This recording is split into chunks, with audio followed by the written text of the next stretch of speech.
حضرت ابو ہریرہ رضی اللہ تعالیٰ عنہ بیان کرتے ہیں، رسول اللہ صلی اللہ علیہ وآلہ وسلم نے فرمایا، اللہ کا ہاتھ بھرا ہوا ہے، رات دن کی سخاوت اسے کم نہیں کرتی۔ تم نے دیکھا کہ اس نے زمین و آسمان کی تخلیق کے وقت جو خرچ کیا، اس نے اس کے ہاتھ کے خزانوں میں کوئی کمی نہیں کی، اور اس کا عرش پانی پر ہے اور میزان اس کے ہاتھ میں ہے، وہ اسے پست کرتا اور بلند کرتا ہے۔ حضرت ابو ہریرہ رضی اللہ تعالیٰ عنہ بیان کرتے ہیں، رسول اللہ صلی اللہ علیہ وآلہ وسلم نے فرمایا، ہر پیدا ہونے والا بچہ فطرت اسلام پر پیدا کیا جاتا ہے، پس اس کے والدین اسے یہودی بنا دیتے ہیں، یا اسے نصرانی بنا دیتے ہیں، یا اسے مجوسی بنا دیتے ہیں۔ جیسے جانور صحیح سالم جانور کو جنم دیتا ہے،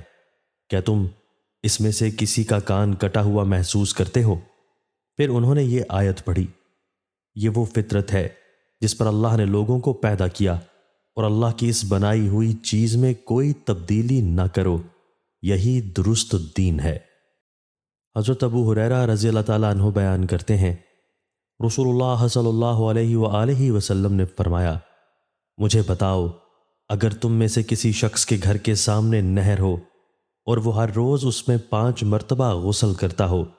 تو کیا اس کے جسم پر کوئی میل باقی رہ جائے گی؟ صحابہ نے عرض کیا، اس کے جسم پر کوئی میل باقی نہیں رہے گی۔ آپ نے فرمایا،